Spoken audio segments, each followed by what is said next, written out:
Wassalamu ala rasulillah wa ala alihi wa sahbihi wa man sara ala nahjihi wastanna bisunnatihi wa ihtada bihadihi ila yaumiddin. Amma ba'du. Qala al-musannifu rahimahullahu ta'ala wa nafa'ana Allahu bihi wa bi ulumihi fid dharain amin. Berkata Imamul Allamah Syekh Abdul Qasim Al-Qushayri, semoga Allah Ta'ala merahmatinya dan kita mendapat manfaat serta barakah ilmunya. Abu Uthman pernah ditanya tentang sabda Nabi Muhammad sallallahu alaihi wasallam, saya memohon kepadamu ya Allah keredaan setelah keputusan. Dia menjawab, redha sebelum keputusan adalah keazaman untuk redha, dan redha selepas qada adalah redha yang sebenar. Abu Sulaiman mengatakan, saya berharap mampu mengetahui hujung redha. Seandainya Allah Ta'ala memasukkan diriku ke neraka, maka saya tetap akan redha. Menurut Abu Umar Ad-Dimashqi, yang dimaksudkan redha adalah meninggalkan keluh kesah di mana sahaja hukum berlaku. Menurut Junaid Al-Baghdadi, yang dimaksudkan redha adalah menghilangkan ikhtiar, usaha dan pilihan. Menurut Ibnu Atha, yang dimaksudkan redha adalah melihat hatinya terhadap lamanya pilihan Allah Ta'ala bagi hamba dengan meninggalkan kemarahan. Sedangkan menurut Ruwayyim, yang dimaksudkan redha adalah menerima hukum dengan senang hati. Menurut Haris Muhasibi, yang dimaksudkan redha adalah tenangnya hati di bawah tempat-tempat berlakunya hukum. Menurut An-Nuri, yang dimaksudkan redha adalah senangnya hati kerana menerima pahitnya keputusan. Al-Jawzi mengatakan, barang siapa redha tanpa batas, Allah Ta'ala akan mengangkat darjatnya di luar batas. Sedang Abu Turab An-Nakhshabi menjelaskan, siapa pun tidak akan pernah mendapatkan redha jika dalam hatinya ada seberat biji sawi dunia. Diriwayatkan dari Abbas bin Abdul Muttalib bahawa Rasulullah sallallahu alaihi wasallam bersabda, zaqa ta'mal iman man radiya billahi rabb. Orang yang redha Allah sebagai Tuhannya akan merasakan nikmat iman. Diceritakan bahawa Umar bin Al-Khattab menulis surat kepada Abu Musa Al-Asy'ari bahawa segala kebaikan terletak dalam keredaan. Maka jika engkau mampu, jadilah orang yang redha. Jika tidak mampu, jadilah orang yang sabar. Dalam sebuah cerita, disebutkan bahawa Uthman Utbah Al-Ghulam biasa menghabiskan malam-malamnya hingga pagi dengan mengucapkan, jika engkau menghukumku, aku akan mencintaimu. Dan jika engkau mengasihi aku pun tetap mencintaimu. Saya telah mendengar Ustaz Abu Ali Daqqaq mengatakan, manusia ibarat tembikar. Ia tidak mempunyai fikiran menentang hukum Allah. Saya juga telah mendengar dia mengatakan, seorang laki-laki marah kepada budaknya. Budak itu minta tolong kepada orang lain agar tuannya memberikan maaf. Budak itu menangis sampai penolong bertanya, kenapa engkau menangis padahal tuanmu telah memaafkanmu? Tuannya langsung menjawab, dia hanya memohon keredaanku, bukan yang lain. Adapun saya menangis kerana dia. Muslimin dan muslimat, sedang penonton rahmati Allah sekalian, di antara tanda redha kepada Allah Subhanahu Wa Taala ialah apapun keputusan dan takdirnya diterima dengan lapang dada, dengan rasa gembira, bahkan dengan merasakan ia lebih baik daripada apa yang dia kehendaki. Setiap hamba dalam kehidupannya mempunyai pilihan dan kehendak. Namun semua manusia menyetujui orang yang lebih tahu tentang sesuatu perkara lebih mengetahui apa yang baik untuk dirinya. Umpama contoh, seorang yang ingin mendapat keuntungan dunia, yang membawa duit yang banyak, untuk memperoleh keuntungan, maka dia bertemu dengan seorang pakar dalam pelaburan. Maka dia kata, ni ambil duit saya, sekian banyak. Maka laburkan pada perkara yang saya akan boleh untung banyak. Kerana orang ni melihat kepercayaannya kepada orang yang lebih pakar padanya, untuk dibuat pelaburan. Dan dia mahukan keuntungan. Dia nak keuntungan berdasarkan apa yang dia tahu. Tapi orang yang mahir ini akan membina keuntungannya berdasarkan ilmu yang dia ada, yang lebih baik. Bila kita menyebut bahawa manusia ni dia ada pilihan, tapi kita akan meyakini pilihan orang yang lebih mahir pada kita. Kita pergi kedai kereta, saya punya kereta ni rosak sekian-sekian, dengan maksud untuk baiki pulih. Lalu mekanik dia kata, saya nampak kereta awak ni kena baiki macam ni, di luar daripada apa yang awak tunjuk. Maka pasti dia akan menyetujuinya. Kalau kita sakit pergi jumpa tukang urut, kita tunjuk tangan kita ni salah urat, seliuh. Kalau kita tunjuk tempat sakit, saya seliuh kat sini. Lalu tukang urut yang mahir, dia urut tempat lain. Kita tahu dia ada hubung kaitnya di situ. Sebagai contoh. Maka kita akan bersetuju. Kerana kita tahu dia lebih berilmu. Allah Subhanahu Wa Taala yang maha berilmu. Allah berfirman, wa fawqa kulli dhi ilmin alim. Di atas orang yang berilmu itu Tuhan yang maha berilmu, alim. Maka Allah Ta'ala yang maha mengetahui untuk segala kehidupan hamba-Nya. Maka seorang hamba yang benar, dia akan melihat kepada pilihan Allah lebih daripada pilihan dia. Dan melihat setiap takdir Allah itu ialah pilihan Allah untuk dia. Kerana itu bila Nabi SAW berdoa, kata doa Nabi, Allahumma inni as'aluka ridha ba'dal qada. Ya Allah, aku mohon kepadamu redha selepas qada. Maknanya apa pun yang kau tentukan aku nak redha. Nabi SAW bukan memohon sabar, tapi memohon redha. Kita dah sebut beza sabar dan redha. Sabar ni kita tahan dan kita nak berada pada tempat yang lain daripada apa yang Allah tentukan. Tapi kita tahanlah sabar. Redha yakni bukan sekadar makna kita tahan, tapi kita memilih apa yang Allah pilih. Ini disebut redha. Contoh, kita sakit, kita pun sabar. Tapi sabar kita haraplah sembuh. Esok lusa sembuh. Itu sabar.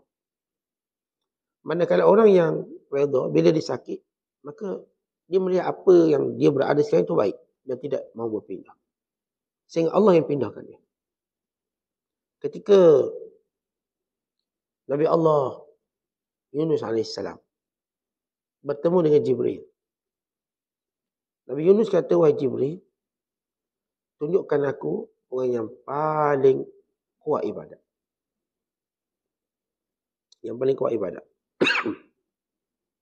Maka Jibril bawa dia bertemu seorang lelaki yang buta matanya, yang kudung kakinya dan tangannya, kena kusta. Lalu kata Yunus AS, wahai Jibril, aku nak tengok orang yang ibadat ni, orang yang puasa banyak, sembahyang banyak. Itu yang aku maksudkan, bukan ni. Lalu kata Jibril AS, memang dialah orangnya. Sebelum dia kudung tangan dan kaki, dialah ahlinya. Sembahyang, puasa. Ceritanya kata Jibril pada Yunus AS. Satu hari Allah Ta'ala uji dia.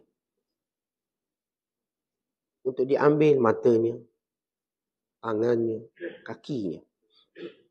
Setiap kali diambil nikmat itu, dia kata, ya Allah, engkau memberi mereka apa yang kau kehendaki. Dan engkau ambil mereka apa yang kau kehendaki. Dan aku redha dengan apa yang kau kehendaki. Kata, ya Allah, engkau beri ikut engkau kehendak lah. Dan engkau ambil pun ikut kehendak kau. Maka aku redha dengan apa yang engkau kehendaki. Maka itu yang disebut.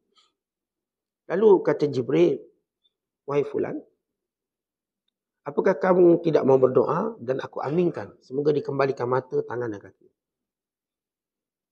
Kamu doa, aku aminkan, kata Jibril AS. Lalu kata lagi, tidak.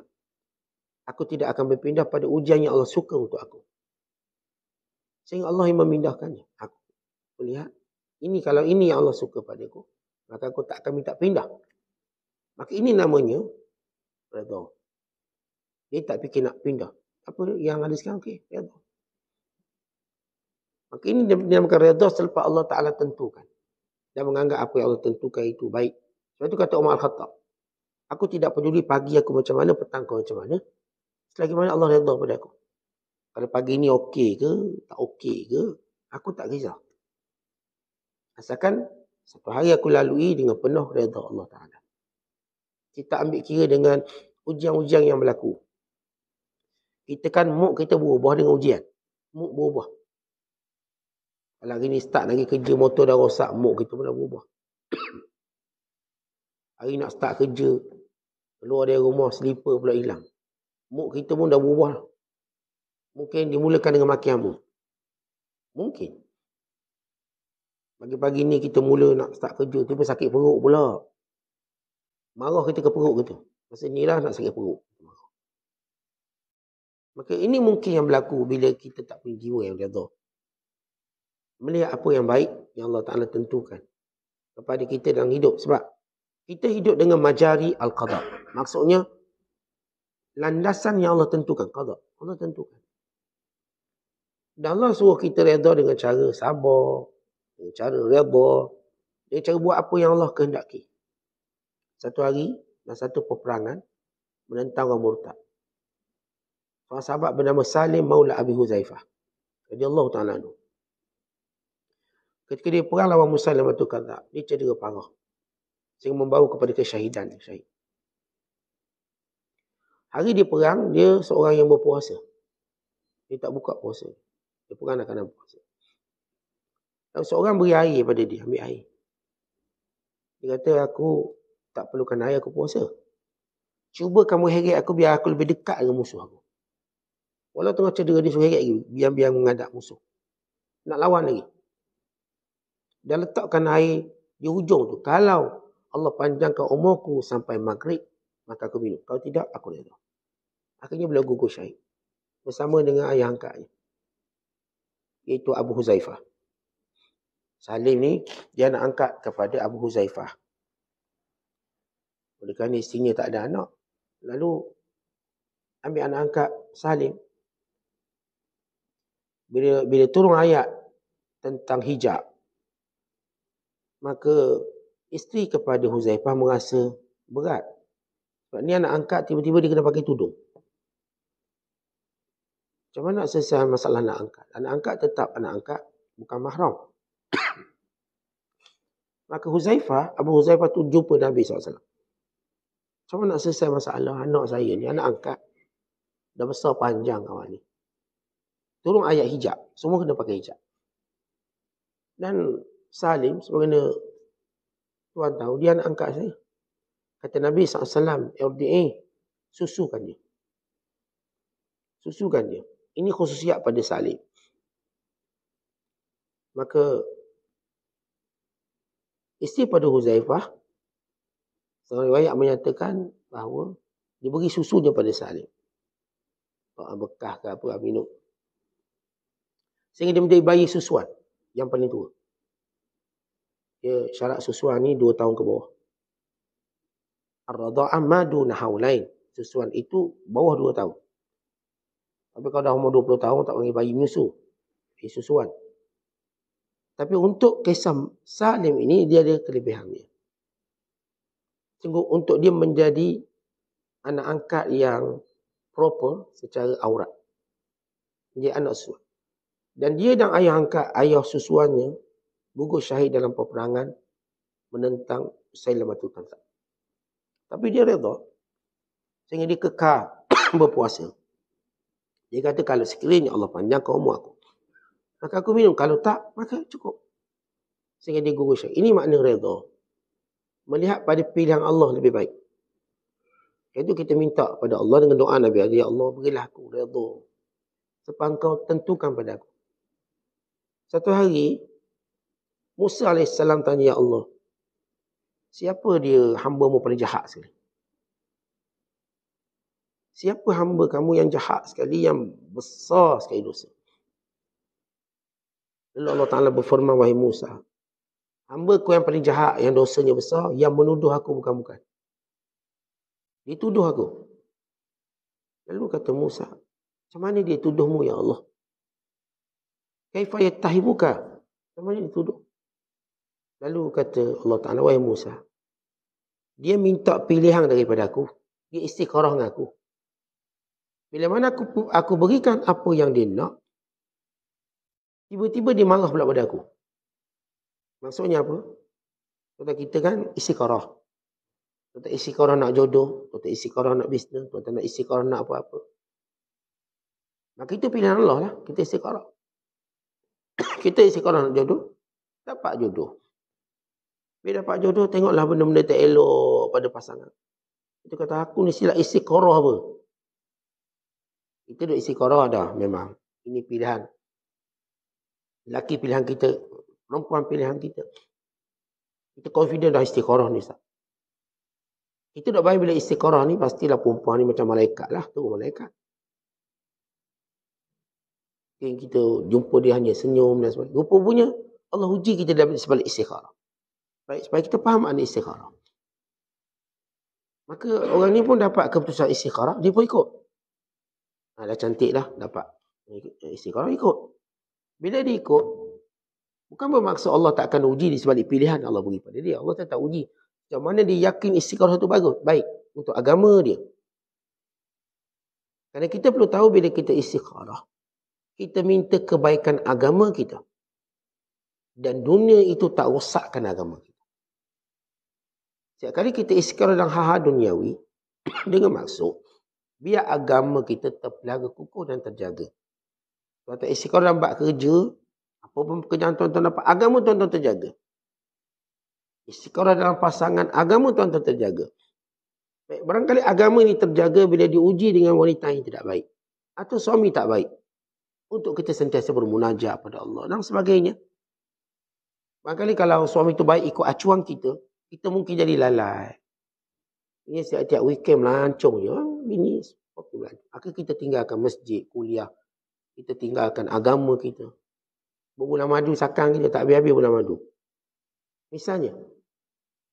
Maka istikharah ini memberi maksud.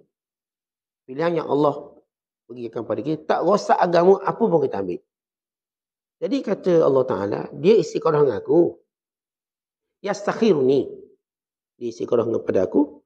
Wala yardha biqada'i, tapi lepas dia dapat apa yang aku pilih untuknya, dia tak redha pula dengan apa yang diberikan.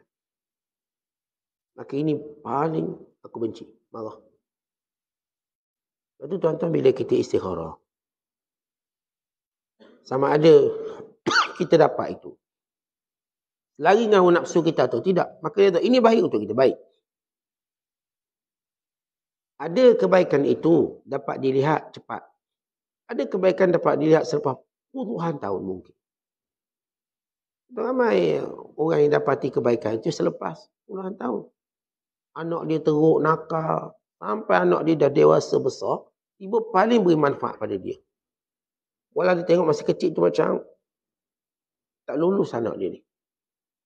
Tapi bila dah besar, punya banyak beri manfaat pada dia. Sebab tu istikharah, kalau tuan-tuan dah istikharah, tiba-tiba pada permulaan, tuan-tuan tak nampak macam keinginan nafsu kita nak. Ketahuilah itu kerana kejahilan kita dan terhijab kita dan melihat hakikat serta hikmah. Kita misalnya istikharah nak berniaga, dapatlah jawapan, tak sedap ke sini ni. Nak berniaga, tiba lingkup kita. Kita kata, macam mana saya istikharah, kenapa lingkup? Pada hemat kita dengan istikharah tak lingkup lah. Sebab kita sentiasa nak Allah uji ikut kehendak kita. Dan banyak kalangan kita beragama untuk kehendak kita. Untuk nafsu kita. Kita salah ajak, kita nak macam kita nak. Kadang-kadang Allah beri bukan macam kita nak, kerana ia lebih baik. Kita tak salah ajak, biar bini kita beranak anak lelaki. Duk solat ajak. Ibu anak perempuan. Lalu kita kata, saya solat ajak ni. 12 rakaat satu malam. Kenapa pula dapat? Macam kita mula menuduh Allah Ta'ala dan pilihan Allah. Maka ini yang besar kesalahannya. Kerana bila kita berhajat sesuatu berdasarkan nafsu kita, Allah nak beri lebih baik daripada apa yang kita fikirkan. Kerana kita barangkali lebih aslah, lebih sesuai mempunyai anak perempuan. Kita lebih perlukan anak perempuan berbanding anak lelaki. Maka akhirnya kita yang bodoh ni melihat kebaikan itu selepas puluhan tahun.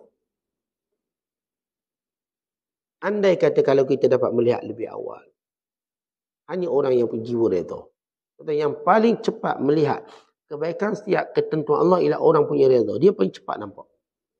Tapi orang paling lambat ialah orang yang bila dapat sesuatu dia tak redha. Tapi lama kelamaan dia pasti akan nampak sesuatu yang akan menjadikan dia redha. Tapi lambatlah dia punya tingkat yang patut dinaik tadi dia terlepas lama. Maka ini satu kerugian. Nanti bila kita doa Allah ini as'aluka ridha ba'dal qada, ya Allah. Apa pun yang kau putuskan aku nak redha. Tapi kalau tak sama macam kita nak, sabar. Sampai jumpa redha. Jangan, aku rasa istiqarah aku tak betul lah ni. Aku tak, awak dah istiqarah, dan itu keputusan. Awak tunggu jalan. Apa pengujian di sebaliknya, Allah akan pelihara awak. Allah akan jaga awak. Kerana ini pilihan Allah.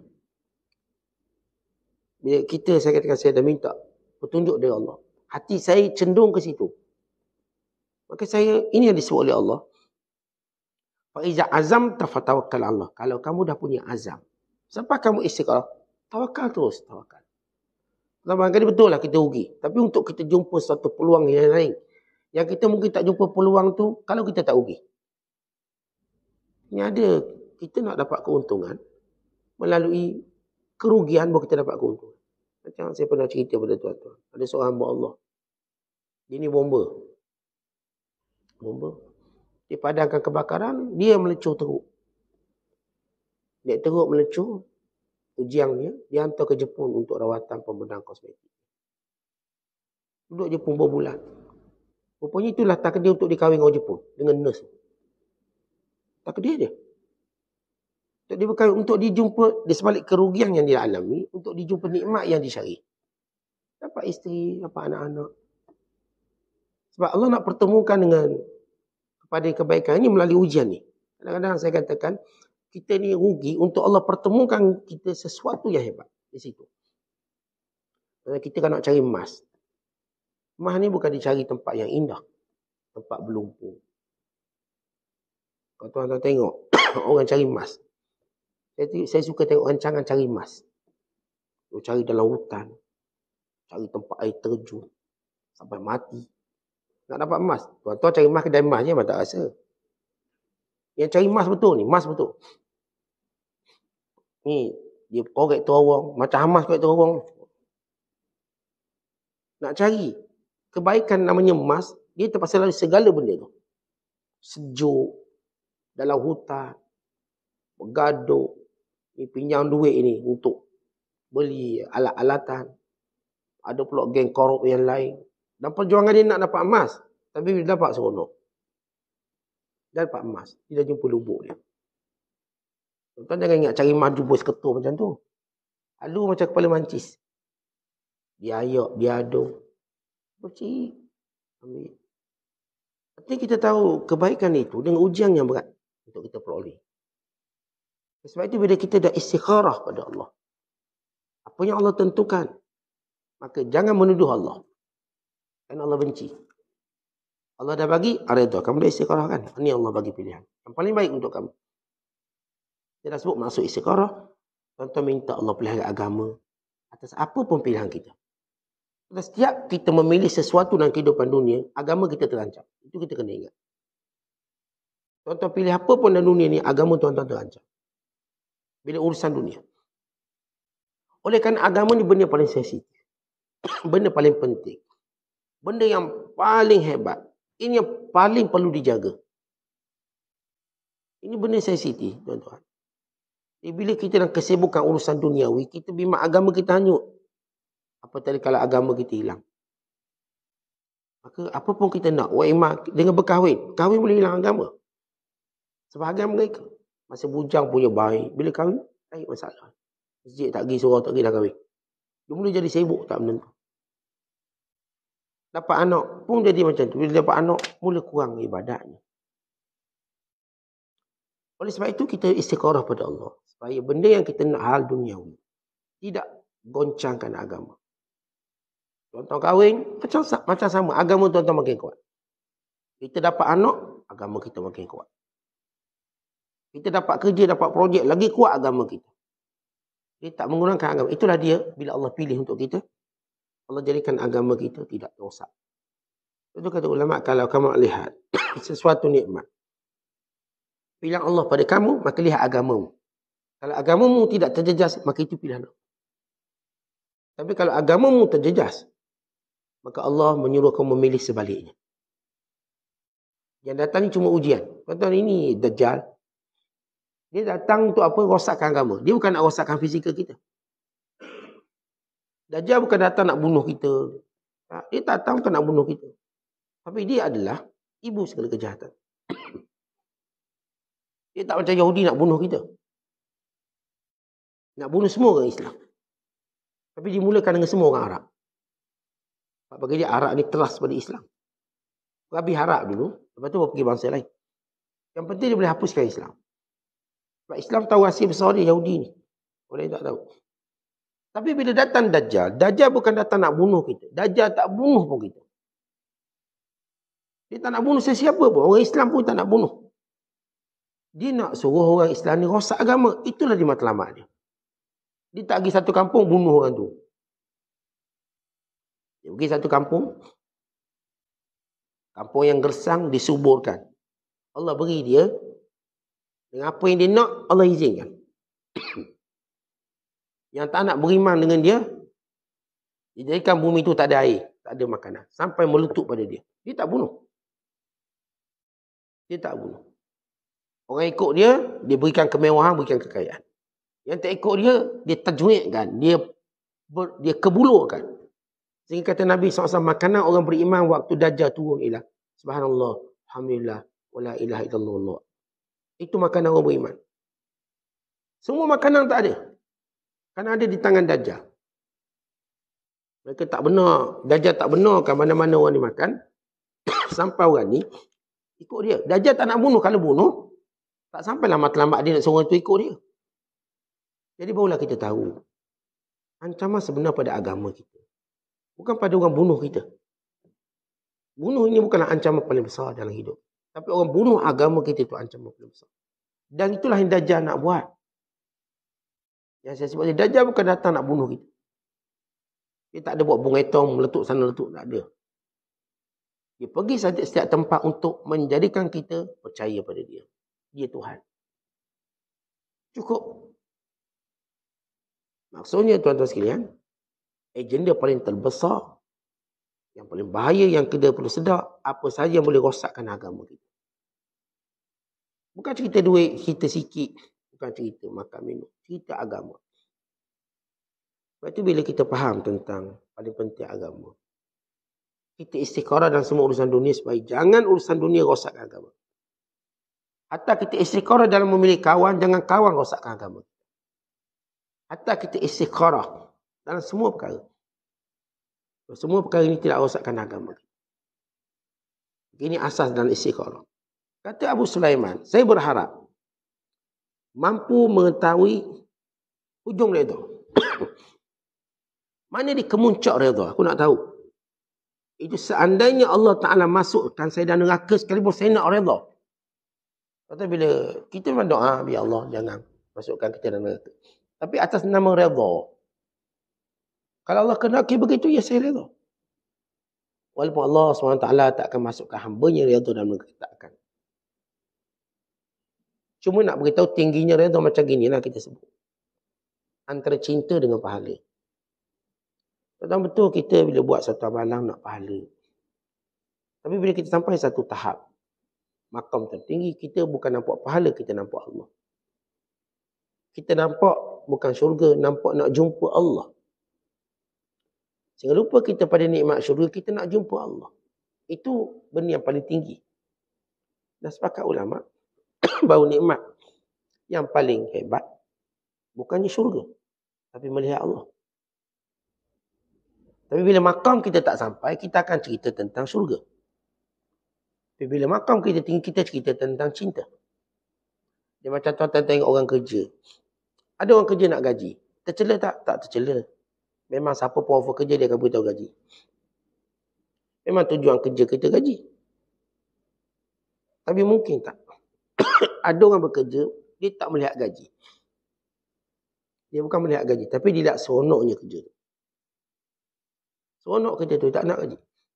Orang kata, okey, saya nak gaji awak dan saya tukar awak. Tak nak. Saya nak kerja ni. Saya suka kerja ni. Saya bukan melihat gaji pada kerja ni, tapi kerja ni sendiri. Diriwayatkan, ada seorang lelaki yang beribadat lama, 70 tahun. Allah nak beritahu pada malaikat, wahai malaikat, dia hamba-Ku, dia ibadat, betul-betul kan aku. Kamu pergi jumpa dia dan beritahu, wahai fulan, kamu ni ahli neraka. Beritahu dia. Maka malaikat ini turun. Dia jumpa Habib, dia ibadat 70 tahun. Dia tu, wahai fulan, untuk apa kamu ibadat sehebat ini, sedangkan kamu ni ahli neraka? Kalau dikatakan, walaupun aku ditentukan ahli neraka, aku tidak pernah akan berhenti menyembah Tuhan. Kerana dia memahami apa tugasnya. Kalaupun Allah takdirkan aku sebagai ahli neraka, aku tak akan berhenti untuk mentaatinya. Di sini makna redha. Kita cari redha. Dalam hidup ni kita akan buat apa yang Allah Ta'ala redha. Andai kata, kalau orang kata baik, awak ni, apa kata kalau sekiranya awak dah buat ni, Allah masukkan awak dalam neraka. Boleh tak? Kita tak kata tak boleh. Boleh. Dan saya redha. Kalau begitu takdir saya. Tapi dalam hidup, saya akan terus melakukan kebaikan yang Allah perintah. Kalau Allah takdirkan begitu, ya. Tetapi ini jiwa redha. Sampai peringkat, kalau sebaliknya pun, dia akan tetap buat apa yang diperintahkan. Macam kita tengok contoh. Supaya kita faham. Dialog ini. Bila Khalid Al-Walid dipecat daripada jeneral. Dan menjadi tentera biasa. Lalu dia berperang seperti jeneral. Lalu orang berkata kepadanya, Tuan telah dipecat daripada pangkat tinggi. Kenapa masih bersungguh? Supaya mereka mengetahui aku berperang kerana Allah, bukan kerana pangkat. Bayangkan, daripada jeneral, turun tentera biasa, lalu boleh berperang. Dia keikhlasannya. Kita kalau geng-geng politik, kalau ketua bahagian je, tak ikhlas dah berjuang dah. Slow dah. Kalau ketua cawangan, slow dah. Sebab dia berjuang atas nama pangkat. Dia tak ada pangkat, jadi macam lain, macam sampah macam orang lain lah. Supaya kita pergi pada tujuan apa dia? Tujuan. Kalau seorang tu, memang dia beribadat pada Allah. Bukan kerana jawatan. Masa jadi imam, Tok Bela, tiba-tiba kena pecat imam. Terus tak pergi semayang. Kenapa kena pecat imam? Sebab dia melihat pada penjawatan, bukan melihat pada tanggungjawab dia. Dah tak jadi Bela tu, tak nak datang masjid. Rupanya datang masjid sebab dia jadi imam. Bukan dia sebagai seorang Islam. Dah pecat imam, tak datang terus. Bila dia tak nak datang masjid tempat dia kena pecat, tak ada hal lah. Tapi tempat lain. Rumah Allah yang lain, datanglah. Kalau dia tak puas hati dengan AJK itu, AJK ni, dia pun tak datang. Tapi tak apa, datang tempat lain. Dia ada pilihan. Hitam. Yang ni cuma jadi kambing hitam. Untuk dia tak datang, semua tempat. Awak cuma tak setuju dengan ni. Takkanlah awak pulau semua masjid. Misalnya. Dia cuma tak setuju dengan seorang ustaz ni. Semua kuliah dia tak pergi. Ini salah. Ada orang tu, dia tak pergi kuliah. Dan ni kenapa tak pergi kuliah? Dia ni doktor. Doktor PhD. Dia kata yang kuliah ni semua mengatakan orang lah. Dia punya pandangan. Padahal dia orang doktor. Ya memang kita, kalau kita orang intelektual, tak mungkin kita judge satu benda hanya satu kali kita pergi, dua kali kita pergi. Untuk kita generalisekan satu hukum yang menunjukkan kebodohan kita. Dia punya solusi dia, saya tak akan pergi kuliah, semua kata korang. Bila dia terasa lah tak pergi masjid, semua terasa. Ayat-ayat tegur memang kita terasa. Itu namanya tarbiyah.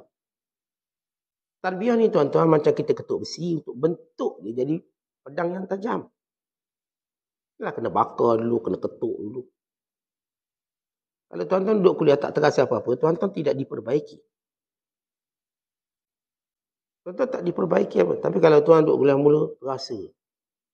Tuan-tuan sedang diperbaiki. Sebab ada, kita macam kita pergi hospital lah. Sakit tu terasa. Dia pegang kita, dia cocok kita, semua sakit belaka. Kadang-kadang kita tengah sakit, dia tambah sakit kita. Kita dah sakit kaki, dia pegang kaki kita. Oh sakit tu lah. Apa? Boleh tahan-tahan je lah. Sampailah kita sembuh. Jadi kalau tuan-tuan dengar kuliah, memang adalah benda terasa. Rasa, ni ustaz ni macam kata kutuk aku. Itu adalah satu proses pentarbiahan. Sebab tu orang munafikin. Bila dia pergi kuliah, dia kuat. Dia Rasulullah SAW sebut, dia terasa. Tapi dia buat dia pandang orang lain, bukan aku tu, orang lain. Dia ingin menjadikan dia seperti tidak terlibat. Sehingga dia kekal munafik sampai bila. Tapi orang beriman, setiap kali dia tegur, mereka datang jumpa Rasulullah. Rasulullah, apakah Tuhan maksudkan saya? Apakah mereka datang? Nabi kata ada satu kaum. Mereka ini tak peduli jiran mereka. Padahal mereka kaum yang baik. Tak peduli. Lalu kaum yang Rasulullah maksudkan namanya kaum Asy'ariyin. Rasulullah tu dalam kuliah tu kata ke kita tu. Untuk kita baiki. Ya sahabat. Memang sahabat tahu Rasulullah kata pada mereka. Untuk dibaiki. Kita tak boleh jadi jiran tak elok macam ni. Sebab apabila Asy'ariyin, mereka ni rapat. Mereka akan pasti mana-mana tak ada makanan, mereka akan kumpul untuk beri makanan. Dan lebih baik pada itu bila mereka memeluk Islam, Asy'ariyin, Masa Abu Musa Asy'ari, bila mereka memeluk Islam, mereka share kuliah mereka sama mereka je, grup mereka tak share grup lain. Pada zaman kita share lah. Bila mereka dapat saja ilmu, mereka akan kumpul, mereka betul Rasulullah beritahu macam ni. Tapi jiran kalau bukan Asy'ari, mereka tak nak beritahu. Maka Rasulullah menyatakan, ma ba'lu aqwa la yufaqihuna jiranahum. Apa kena satu kaum ni? Dia tak nak kongsi ilmunya untuk beri faham agama pada jirannya. Apa kena mereka ni? Maksud grup mereka je baik. Apa kena? Lalu kata Asy'ari, fa inna Rasulullah SAW. Yaknina, Nabi kata ke kita ni. Habis macam mana? Kita kena ubahlah cara kita ni. Lalu apa yang mereka dapat, mereka mula berkongsi dengan jiran mereka. Lepas tu tuan-tuan dalam Islam, ilmu ni kena kongsi. Dengan apa cara sekalipun. Bukan dia antara jenayah ilmu bila kita tak nak kongsi dengan orang. Kongsi. Hari ni alhamdulillah kita ada grup WhatsApp, kita ada Facebook. Kongsi. Kadang-kadang jiran-jiran kita ni, hari ni kita bukan jiran rumah ni, jiran Facebook kita ni. Mereka tak tahu ada majlis ilmu ni. Mereka tak tahu ada ilmu ini, ada pengisian ini. Maka kita kongsi. Ini Nabi dah ingatkan kepada kabilah Abu Musa al-Asy'ari. Mereka bagus sama mereka. Mereka tak cuba kongsi pada orang lain. Kalau mereka kongsi, maklumat itu jauh lebih memberi manfaat. Kata Abu Umar ad-Dimashqi, redha ialah hilangkan keluh kesah. Termasuk redha, hilang keluh kesah. Tidak kita merasakan apa yang berlaku ini tak baik. Tenang. Hari ni tuan-tuan kita pergi kedai makan, tutup kedai makan. Misalnya, kalau cerita ke rumah ni kita nak makan biryani paling sedap. Dia dah habis 20 km. Tengok tutup. Ini contoh mudah. Kita boleh tahu. Mungkin hari ni Allah nak suruh kita jalan-jalan je. Bukan makan. Maka kita tak keluh kesah. Jangan sekarang pula maki kedai tu. Tahu nak datang tutup pula. Kan dia tak punya jiwa yang redha, keluh kesah. Itu pada contoh yang paling kecil dalam hidup. Apatah lagi yang lain yang melibatkan ujian-ujian kematian, ujian-ujian kerugian. Maka jangan keluh kesah, tenang dan menghadapi hari kita. Hidup kita bukan hari ni je, akan ada esok. Akan ada berikutnya. Kita jangan nilai nikmat hanya pada hari ni kita hilang. Kita lupa untuk menilai semalam yang kita dapat. Esok yang mungkin dapat lebih banyak. Kita lupa benda tu. Kita sekali pergi ngaik, tak dapat ikan. Lalu kita hukum seluruh hari kita, maka kita salah. Awak mengair sehari je tak dapat ikan. Awak dah fikir bukan-bukan tentang rezeki Allah beri pada awak. Sehari awak pergi dalam seluruh hidup awak. Adakah kita menilai sesuatu kebaikan untuk kita cuma dalam satu hari? Mungkin hari ini bukan, esok ya, lusa akan datang. Terus mencuba pada hari-hari berikutnya. Akhirnya kita dapati ada rezeki yang datang selepas 7 hari, dikabur rezeki yang kita hilang 7 hari sebelum ini. Bahkan kadang-kadang datang rezeki yang kabur 2 tahun kita sebelum ini. Maka sebab itu kita tidak boleh menilai sesuatu pada apa yang berlaku hari ini. Dan jangan keluh kesah. Walaupun perangai kita ni memang suka keluh kesah. Sebagaimana kata Allah, innal insana khuliqa halu'a. Manusia ni memang fitrah dia keluh kesah. Sebab itu, rawat keluh kesah dengan zikir, dengan menerima qada dan qada Allah. Supaya hilang keluh kesah. Dia melihat apa yang lebih baik yang Allah akan gantikan. Kata Junaid, redha menghilangkan ikhtiar dan pilihan. Baik, apa maksud redha? Tuan-tuan, Allah dah pilih kita benda ni. Tapi kita ni tak pernah habis pilihan kita. Kenapa tak macam ni? Kenapa tak macam ni? Tak, stop. Allah dah pilih, dah. Allah uji anak kita tak macam anak orang lain. Kenapa anak aku macam ni? Tak macam anak orang lain. Kata Allah dah pilih macam ni. Maka kita tak ada pilihan lain.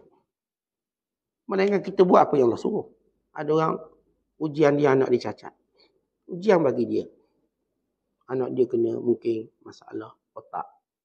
Mungkin masalah fizikal. Maka tuan-tuan, ini Allah pilih untuk kita. Dalam ujian. Maka jangan lagi kita pilih lain. Kenapa anak saya bukan gini.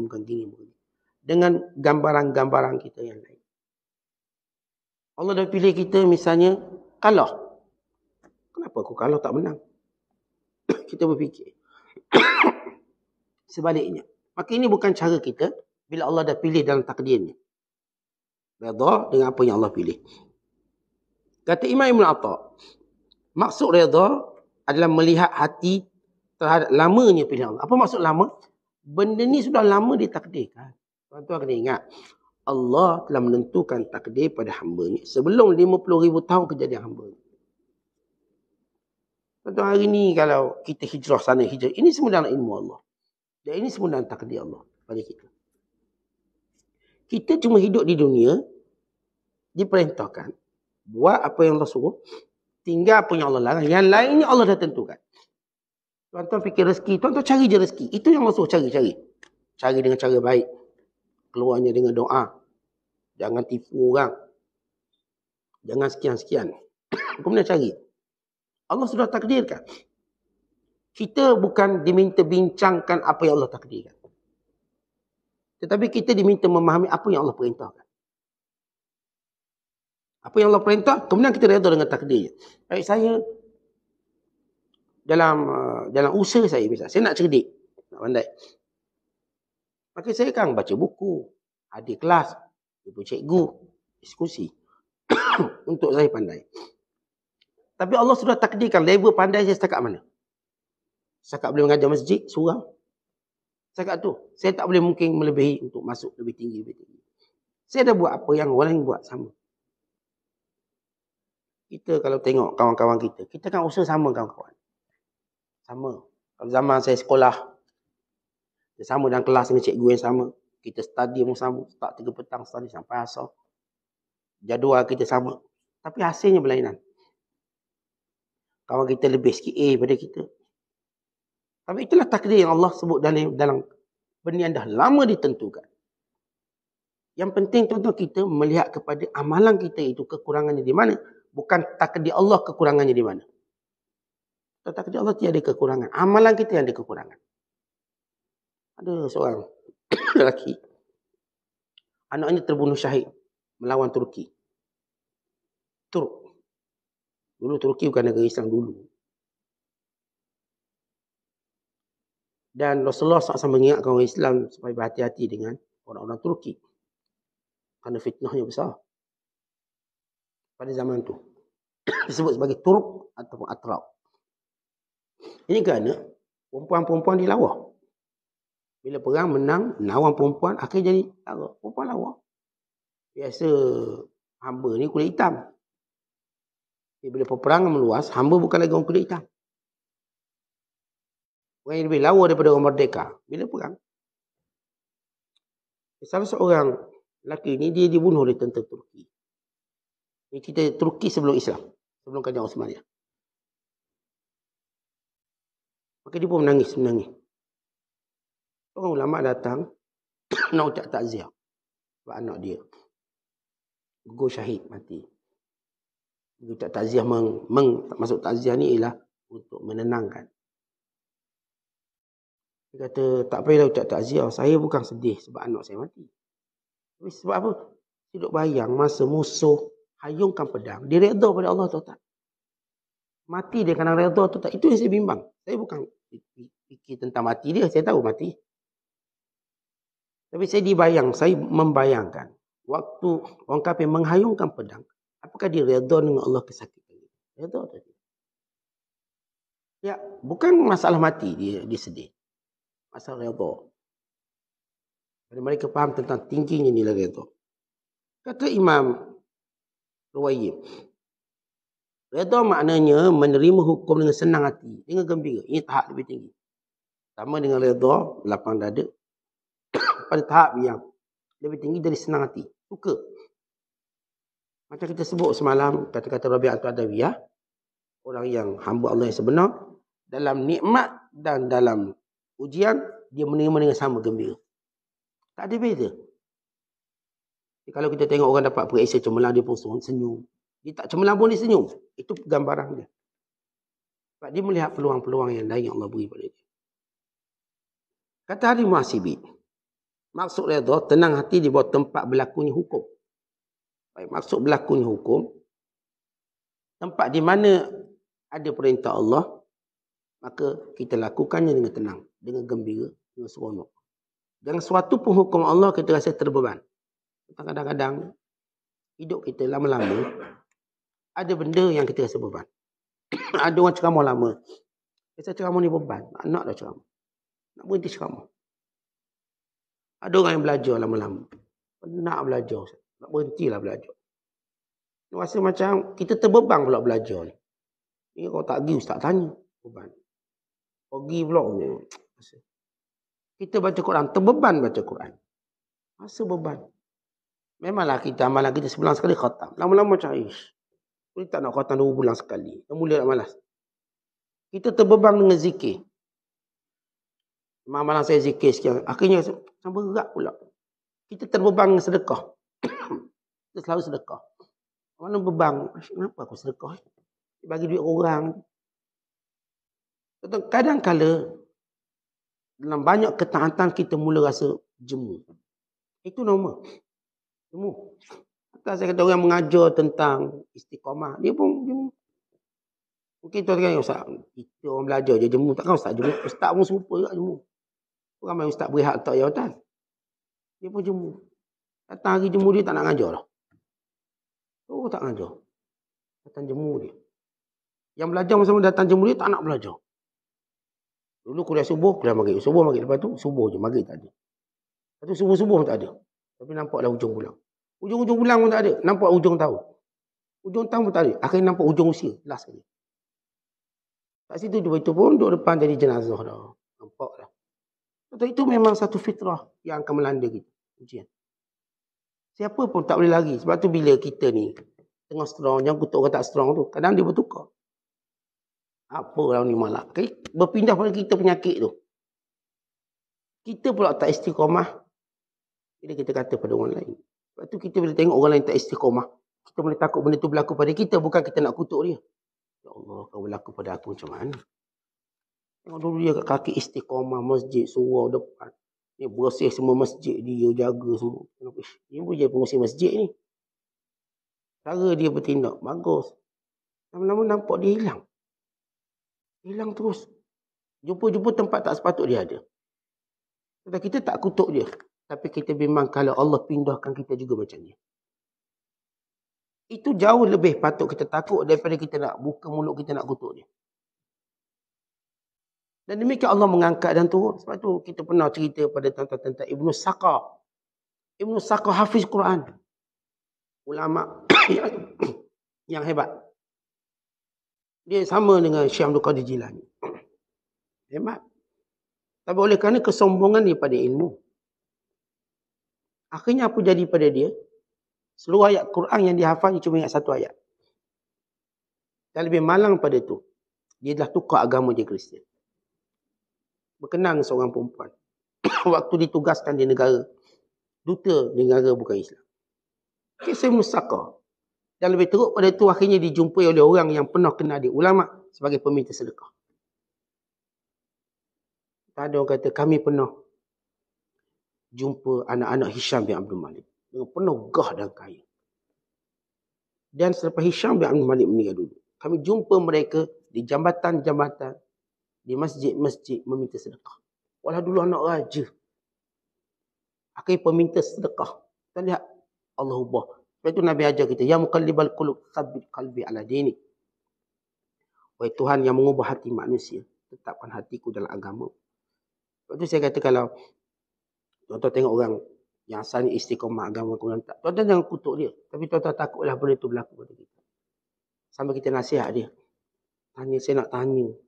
Macam mana awak boleh berubah macam ni? Saya nak tanya supaya benda tu tak kena pada saya. Macam mana awak daripada kelazatan ibadat, tiba-tiba bertukar pada kelazatan maksiat? Macam mana awak dapat benda tu? Awaklah dulu yang ajak saya ke kuliah. Awak yang dulu ajak saya ke masjid. Awak yang dulu ajak saya. Tiba-tiba awak jadi macam saya dulu. Saya apa sebab ni? Sebab saya bimbang Allah kembalikan juga saya pada tempat asal saya. Tuan-tuan, ini yang patut kita bimbangkan. Lepas tu kita katakan, bila seorang itu benar-benar redha, dia sentiasa bermujahadah pada majalih ahkam, pada hukum hakam Allah. Itu bila saya katakan belajar datang bosan, kena lawan dia. Doakan pada Allah. Itu tahap-tahap struggle kita. Atas saya ni mengajar, tiba-tiba bosan mengajar. Saya kena lawan. Melihat ganjaran Allah, melihat perintah Allah. Tentu orang yang berperang pun kadang-kadang bosan. Perang-perang kena tak menang pula. Perang tak menang. Tapi bila mereka orang-orang yang redha, mereka tetap perang sampailah mereka diambil oleh Allah sebagai syahid, bertemu, tak menang. Macam kita tengok kalangan di Palestin perang. Ada kalangan, ni ada satu cerita. Salah seorang daripada pemimpin Hamas. Pemimpin Hamas, last kali dia menjadi pengkhianat. Dia berenang, Israel parking kapal dia dekat Laut Gaza. Dia berenang, ini cerita lama lah. Dia berenang dan disambut oleh tentera Israel. Punya hebat dia boleh berenang. Antara seorang komander Hamas. Lalu orang Hamas tanya, kenapa awak buat macam ni khianat kita? Dia kata, saya dah bosan hidup susah. Saya pun nak kaya, saya pun nak makan, saya pun nak rumah, saya pun nak bini, saya. Kata dia mula melihat dunia ke dia ubah. Ini peringkat tarbiyah pemimpin yang bukan bawah ni. Supaya kita tahu benda tu berlaku dalam alam realiti. Kalau saya cerita kisah ulama bernama Ibn Saqah, yang disebut oleh Imam dan kitab ni oleh Ibn Ammad dalam kisahnya, sementara kita orang biasa ni. Jadi kita nak sentiasa redha pada semua perjalanan hukum Allah. Kalau ini hukum Allah ini baik, saya nak buang bosan, saya nak buang beban. Sebab itu tuan-tuan kena cari solusi. Kalau nak ibadat, tiba-tiba rasa terbeban. Cari solusi cepat. Sebelum agama ni mematahkan kita. Atau kebosanan mematahkan kita. Nabi kata, alaikum ma tuti'un. Jangan macam tu. Buat sekadar kemampuan. Jangan buat lebih sehingga kamu rasa bosan. Fa innahu la yamallu hatta tamallu. Tuhan tak pernah bosan, kamu yang bosan. Allah tak pernah bosan beri pahala kat kita. Kita yang bosan cari pahala. Ini bahaya penyakit dia. Kata Jauzi, kata Imam An-Nuri, yang dimaksudkan redha adalah senangnya hati kerana menerima pahit keputusan. Kadang-kadang keputusan tu pahit, tapi kita tetap senang. Macam kita tengok obat pahit, tapi dah tahu dijaminkan kesembuhan. Kita akan teguk seperti bagaimana orang yang berselera. Sebab apa? Tahu kelebihan dia menyembuhkan penyakit. Kata Imam Al-Jauzi, kata Al-Jauzi, barang siapa redha Allah Ta'ala di luar kemampuan dia, Allah akan angkat dia di luar fikiran dia. Maksudnya, kadang-kadang tuan kita tak mampu dah nak redha, tapi kita cuba juga redha. Diri kita dah tak mampu. Tapi kita redha juga, maka Allah akan angkat darjat. Tak pernah kita bayangkan. Kata Abu Turab An-Nakhshabi, punca orang tak redha kerana dalam hatinya masih ada dunia. Kata bila kita dicintakan dunia, redha tak semudah tu datang. Redha, dia memusuhi sifat cinta pada dunia. Lepas tu kita tak nak membina cinta kita pada dunia kerana sifatnya sementara. Dan sifat ujian. Tuan-tuan tengok orang yang cuba bercinta dengan dunia, apa kesudahannya? Dunia itu mengkhianati dia. Dengan banyak pengkhianatan yang tak boleh difikirkan. Apatah lagi mengkhianatinya ketika mana dia mati, dan mengkhianatinya akhirat kelak. Kita belajar untuk mencintai akhirat dengan menggunakan dunia. Cintalah akhirat. Jangan gunakan akhirat untuk cinta dunia. Dalam hadis bila Nabi kata, "Zaqa ta'mal iman." Merasakan kemanisan iman orang yang redha Allah sebagai Tuhannya. Maksudnya apa yang Allah Ta'ala tentukan padanya dia redha. Kata Umar Al-Khattab di atas surat pada Abu Musa Asy'ari. Ketahuilah, setiap kebaikan itu bila kamu redha. Tapi kalau tak mampu redha, maka sabar. Tak redha, dia kemuncak permulaan sabar. Sabar, bila sabar dah lama kita sabar, maka datang redha. Ada satu kisah. Utbah Al-Ghulam berkata, setiap malam dia mulai dia kata, "Ya Allah, jika engkau hukum aku dengan apa pun, aku tetap mencintaimu. Jika engkau mengasihi aku, aku juga mencintaimu. Tak akan berubah." Akhirnya Utbah Al-Ghulam, dia gugur syahid dalam satu peperangan di Afghanistan. Gugur syahid. Ini sezaman dengan Hasan Al-Basri. Bila orang cek rumah dia, dalam rumah dia tu ada lubang kubur. Dan ada rantai yang digunakan untuk motivasi kalau dia malas ibadat. Kalau dia malas ibadat, dia akan masuk dalam kubur. Ditanam diri dalam kubur. Supaya datang balik motivasi.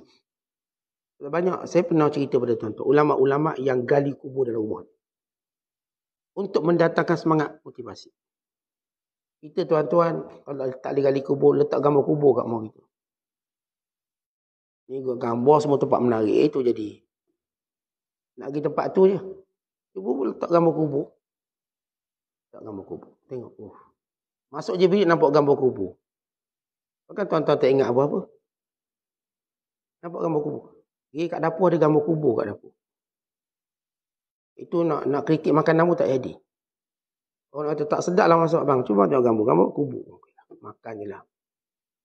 Artinya, tuan-tuan kita ni perlu cari motivasi yang mengingatkan kita pada kematian.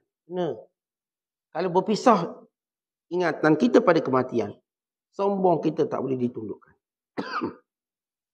Lara kita tak boleh dihentikan. Kerana yang menghentikan ini semua, ingat mati.